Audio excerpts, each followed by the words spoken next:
Gold and diamonds తరుగు తక్కువ బంగారం ఎక్కువ. ఇప్పుడు మన వైజాగ్ లో జూలై 24న గ్రాండ్ ఓపెనింగ్.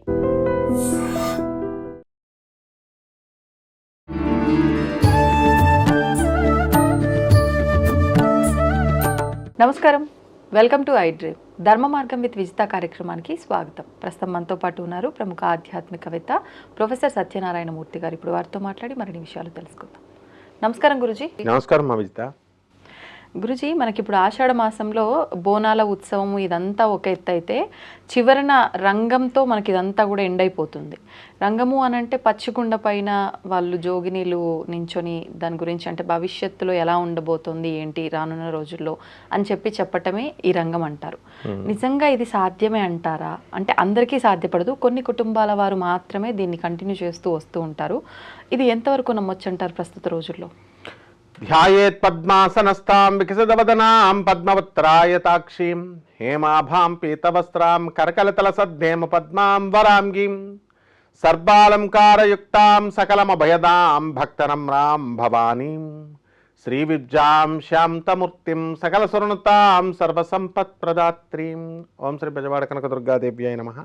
మనకి పూనకము అనేటటువంటిది ఈ రంగంలో అమ్మవారు ఆవహించి చెప్పడం అనేటటువంటిది ఇలా రెండు ఒకటే.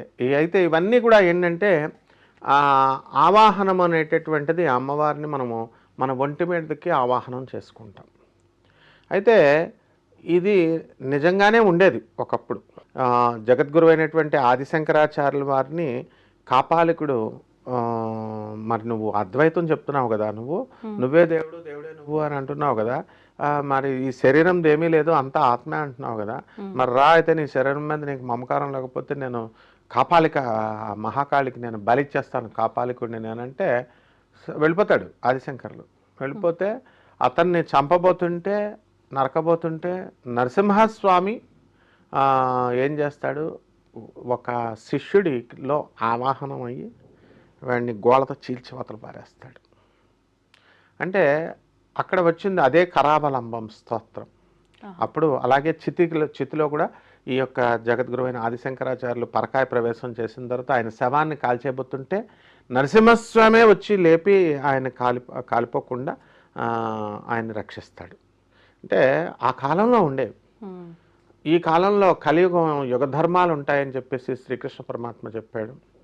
అందువల్ల అలాంటివి ఏమీ కలియుగంలో ఉండవు. ఇప్పుడు అంటే అది వేడుక కార్యక్రమం. ఇప్పుడు మనం ఫెస్ట్ ఎలా పెట్టుకుంటాం, యూనివర్సిటీలో స్టూడెంట్స్ అందరూ కలిసి ఫ్రెషర్స్ డే ఫెస్ట్ లాస్ట్లో ఫైనల్గా చేసుకుంటాం. ఆ విధంగా ఆషాఢ మాసం ఉత్సవం అనేటటువంటిది మనం ప్రతి సంవత్సరం చేసుకుంటాం. చక్కగా అమ్మవారిని శాకంబరిలాగా అలంకారం చేసి కూరగాయలతో అమ్మవారిని డెకరేషన్ చేసి చక్కగా అమ్మవారికి అష్టోత్తర పూజలు ఇవన్నీ చేసి ఆ తర్వాత చక్కగా అమ్మవారిని మనము ఈ యొక్క వెజిటబుల్స్ ఈ కోష్మాండ బలులు అవన్నీ ఇచ్చి హారతులు అవన్నీ ఇస్తాం. బాగుంది, అంతవరకు బాగుంది. అండ్ అంతా జనం వస్తారు కాబట్టి సరదాగా అది ఒక సరదా వేడుకలాగా ఆ రంగం మీద వీళ్ళ చేతి చెప్పిస్తారు.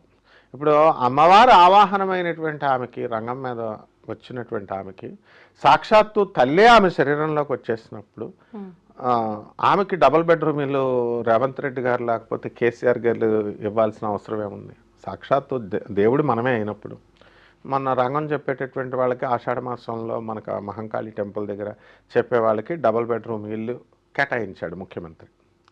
సో ఇది ఒక వేడుకగా చూడాలి. అలాగే ఇప్పుడు ఈ సంవత్సరం మీరు అన్నదానికి దీనికి సంబంధం ఏముంది గురుజీ? ఒక్కొక్కరికి ఒక్కొక్క ప్రాప్తం ఉంటుంది. అంటే ఆమె పైకి అమ్మవారు వచ్చి చెప్పే ప్రాప్తి ఆమెకుంది, అలా అని సొంత ఇల్లు హోదా ఉండాలని చెప్తాను. అమ్మవారు ఎవరి మొదటికి రాదమ్మా. అసలు ఆవాహనం అనేటటువంటిది కలియుగంలో అవ్వదు. అది మనము జస్ట్ ఫీల్ అవ్వడమే అనమాట. అంతే. ఏమిటంటే కాన్సన్ట్రేషన్ ఎక్కువగా చేసుకున్నప్పుడు మనము ఒళ్ళు జలదరిస్తుంది చూడు. ఏదైనా సరే మనం దాని గురించి ఆలోచించినప్పుడు భయం అనేటటువంటిది ఒకటి ఉన్నప్పుడు మనం ఒక దేవాలయంలోకి వెళ్తాం. అమ్మవారి విగ్రహం పెద్దగా ఎత్తుగా లావుగా ఉందనుకో, అమ్మవారి ఉందని భయం వేస్తాం, గుగ్గులు మయని సాంబ్రాన్ని వేస్తాం, ఎన్విరాన్మెంట్కి భయపడతాం. జగజ్జనని అయినటువంటి పార్వతీదేవి మనము మన శరీరం ఏంటంటే మాంసాలతో కూడుకున్నటువంటి శరీరం ఇది. అంటే ఆలోచనలు తప్పుడు ఆలోచనలు చేస్తాము, రకరకాల తిళ్ళు తింటూ ఉంటాము. అండ్ ఈ పాంచభౌతికమైనటువంటి శరీరం మీదకి పరమ పవిత్రమైనటువంటి ఆ కాన్షియస్నెస్ ఎమడదు. అది శుద్ధ చైతన్యం, ప్యూర్ కాన్షియస్నెస్ అంటారు దాన్ని. ఇది ప్యూర్ కాన్షియస్నెస్ కాదు ఈ బాడీలో. అందువలన ఈ బాడీలో వచ్చి అలైన్మెంట్, సపోజ్ ఫర్ ఎగ్జాంపుల్ ఒక ఫోన్ 4G ఫోన్ కొనుక్కున్నారు, ఆ 4G ఆ ఫోన్కి సపోర్ట్ చేస్తుంది. ఓకే, 5G 2G ఫోన్లో 4Gనో 5Gనో పెట్టాలనుకుంటే ఆ చిప్, ఆ సిమ్, అది ఆ ఫోన్ సపోర్ట్ చేయదు. అది అనమాట. అంటే వాళ్ళు మామూలుగా పూనకాలు నమ్మే వాళ్ళు ఉన్నారు, ఈ రంగాల్ని దాంట్లో చేస్తున్నారు కదా నమ్మేవాళ్ళు ఉంటారు. అది నమ్మకం, అది వాళ్ళ నమ్మకాలను మనం డిస్టర్బ్ ఏం చేయక్కర్లేదు. బట్ ఒరిజినల్ ఏమిటి అని అంటే ఇవంతా కూడా అది వాళ్ళకు వేడుకగా చేస్తారు, అంతవరకే తీసుకోవాలి. ఎందువలన అక్కడ గుళ్ళో చూస్తున్నటువంటి పంతులకి తెలుసు ఆ విషయము. ఎందువల్లంటే అక్కడ తలసాని శ్రీనివాస్ యాదవ్ గారు వీళ్ళు అప్పుడు వచ్చేవారు. కొంతమంది వాళ్ళు చెప్తుంటే వాళ్ళు నవ్వుకుంటూ ఉంటారు, పక్కనే ఉండి ఆ వీడియోలు ఉన్నాయి చూడండి కావాల్స్తే. వాళ్ళు చెప్పేది మరి ఈ సంవత్సరంలో వర్షాలు వస్తాయంటారు, ఆ సంవత్సరంలో రావు, ఈ కన్నెర్ర చేస్తూ ఇగో ఇలా చెప్పారు అలా చెప్పారని ఏవో చెప్తూ ఉంటారు. పాత వీడియోస్ చూస్తే వాళ్ళు చెప్పినవి జరిగిందా లేదా అన్నది మనకి ఇప్పుడు మనం కంపేర్ చేసుకోవచ్చు. 100% జగన్మాత అంటే ఏంటి, 100% జరగాలి, 0.1% కూడా డీవియేషన్ ఉండదు అనమాట. సో అది ఒక వేడుకగా తీసుకోవాలి. వాళ్ళని అగౌరవపరచడం అని కాదు, వాళ్ళు సరదాగా అమ్మవారి సేవలో ఉన్నారు, దానికి తగిన ప్రతిఫలం అమ్మవారి నుంచి పొందుతారు, భక్తుల నుంచి పొందుతారు ఆ గౌరవము అదంతా కూడా. కానీ ఇక్కడనే కాదు, ఎక్కడ ఏ రంగంలో ఏ పొనకాలు కూడా ఇదంతా కూడా కేవలం మన భావన అనమాట. అందువల్ల ఆ డప్పుల సౌండ్కి ఆ తర్వాత ఇదంతా కూడా గానగాపురం వెళ్తే దత్తాత్రేయ స్వామి వారి గుడి దగ్గరికి వచ్చేసరికి మామూలు భక్తులు అక్కడ కూర్చున్న వాళ్ళు కూడా ఒకటి బాడీ ఇట్లా డప్పులు కొడుతుంటే ఇట్లా ఊపుతూ ఉంటాడు.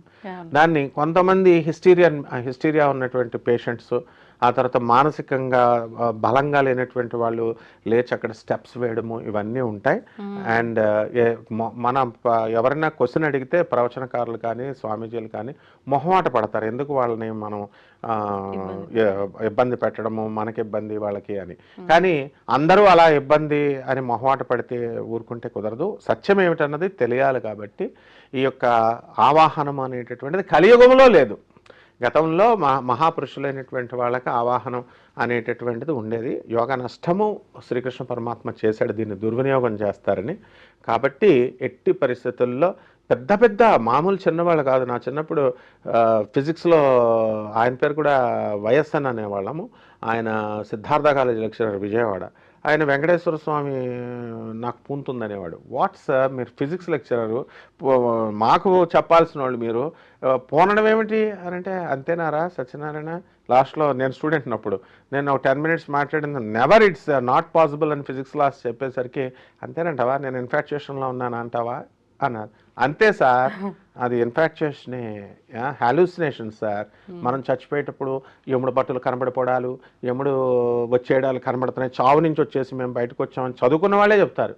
అవి ఏంటంటే మన మైండ్ సెట్ ఆ చనిపోయినప్పుడు డీకంపోజ్ బాడీ అవుతున్నప్పుడు రకరకాల ధ్వనులు వినబడతాయి, రకరకాల దృశ్యాలు కనబడతా ఉంటాయి, హాలూసినేషన్ అంటాం.